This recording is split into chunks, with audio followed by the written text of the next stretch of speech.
Hi everyone, I'm Josephine Mbudu. This is my channel. Thank you very much guys for tuning to my channel. Please don't forget to subscribe to my channel. Thank you very much. Today I'm going to talk about how I met my husband. How I met the owner, the only, the man, Mr. Right.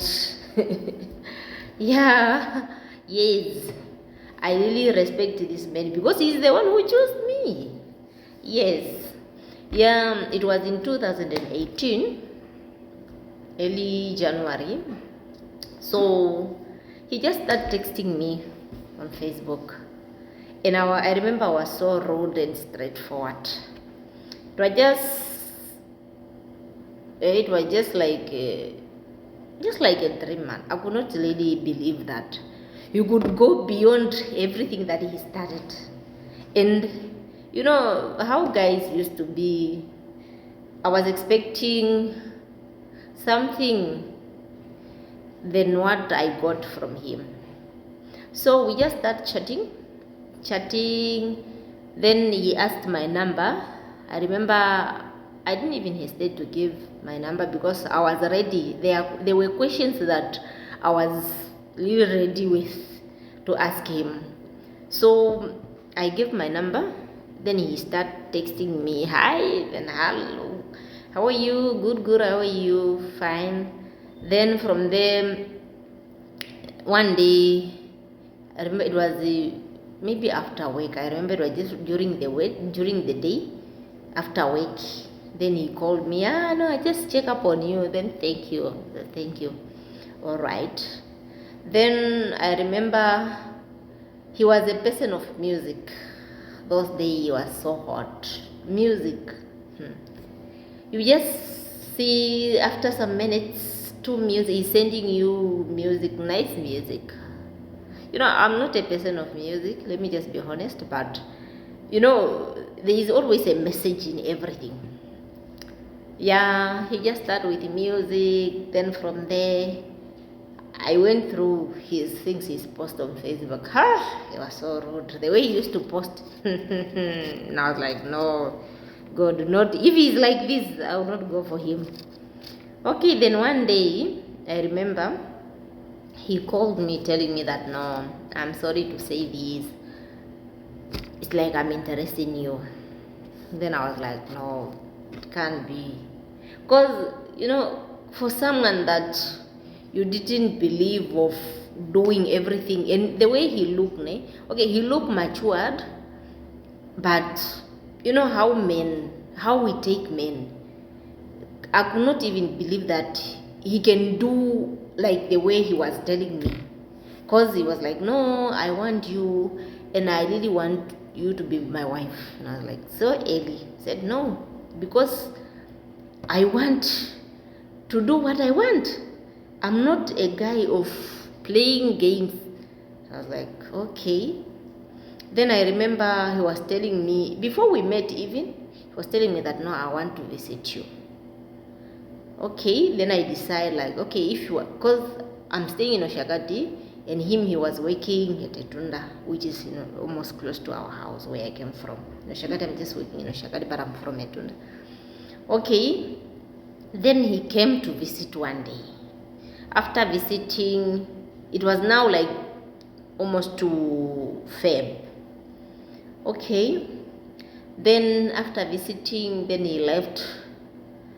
So we just keep on chatting. We just chatting until when we came to a conclusion. Like, hey, because he was, my dear, that guy could even finish 3 SIM cards with our, hey, he doesn't sleep, just talking.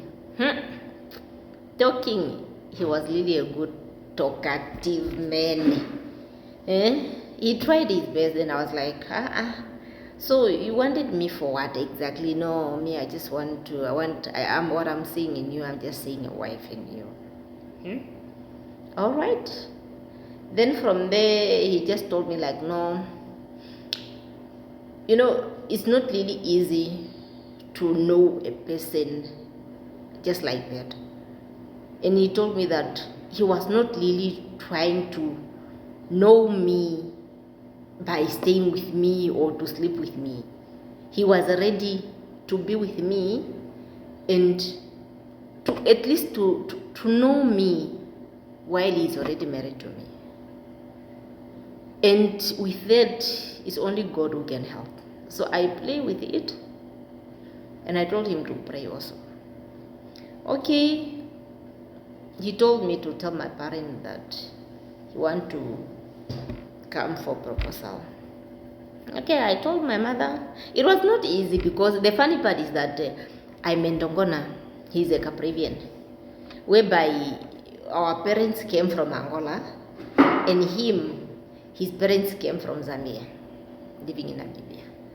So it was hard. The way I believe it, just in myself, it's not to say that my mother is a person of tribalism, no, but it's like, something that you believe, like whenever people are talking. And I would even fear telling my mother that, Mom, no, I'm proposed by Caprivian and he's telling me that he want to marry me.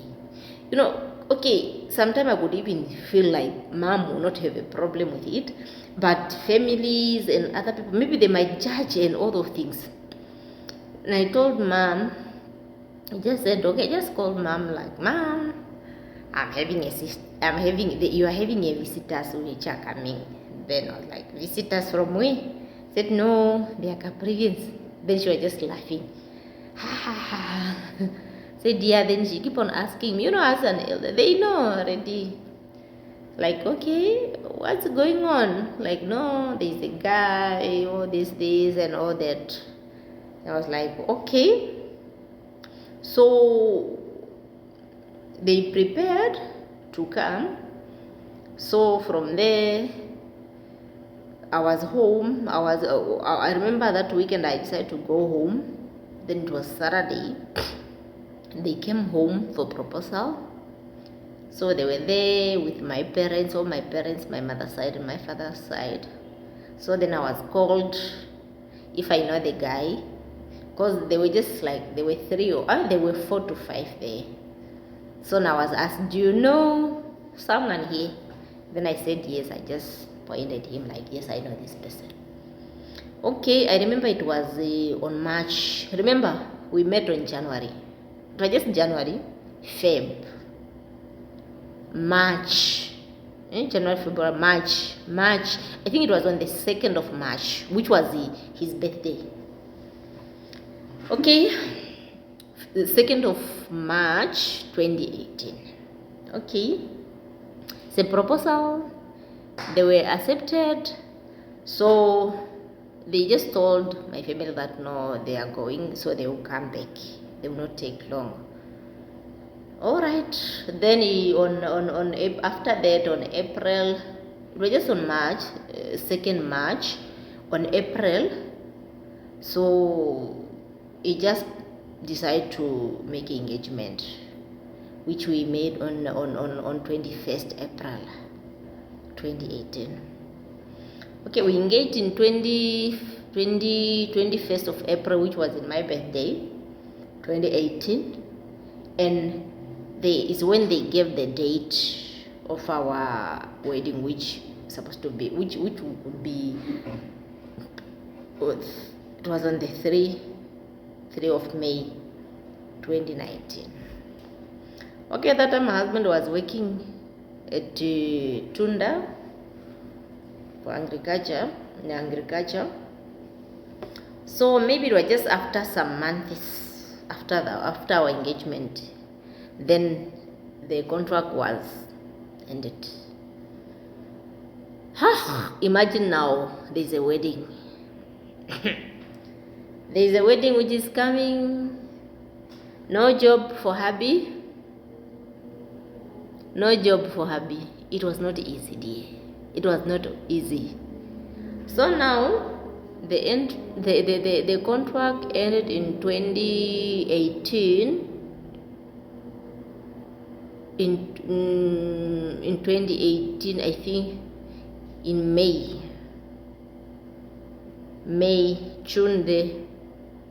June, July, somewhere there. I can't recall very well. I can't remember very well. So it was not easy. Then we were just there struggling with the salary which this lady was making, family, for the preparation, and happy also trying some business also, until we came to the last day of the wedding, which happened on 2019. It was not easy. It was not easy. One, there was a lot of temptation due to finance. The way we prepared everything because we had money.